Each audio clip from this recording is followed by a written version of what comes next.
interesting story than the last one, and it's called Empire Blues. And it's the story of the vampire, devil-looking alien in Star Wars, who he goes by the name of Labria. And Labria was a soldier on the planet Devaron, and he fled to Tatooine after he'd allied himself with the Empire to crush a rebellion, and he was responsible for executing hundreds of men, women, and children, so not someone you want to particularly know. After arriving on Tatooine with nothing but his music collection, he turns to becoming a source of information for the underworld of Mos Eisley.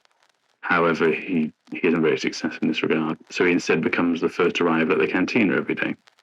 And as a lover of music, he tries to get into Jabba's good book so he can hear Figure and Dian and the Modal Nodes play, but his plan fails and he ends up being attacked after getting drunk at the cantina. So he's not very nice and he's also a fool. Whilst waiting for his wounds to heal, he comes up with a plan to earn Jabba's favour again. He visits Lady Valerian, the pig bull alien thing from the first story, if you remember her, and he tells her that she should have hired the Modal Nodes to play at her wedding. So she arranges this, and then Labria runs off to tell Jabba. And the enraged Hutt then organises the raid on the wedding, also from the first story, meaning that the Modal Nodes have to hide in the cantina. So Labria gets to see the musicians play. This is a much more exciting tale as things actually happen, rather than the last one especially. Her and the band and Lady Valerian appear in it too, so it ties nicely with the other stories.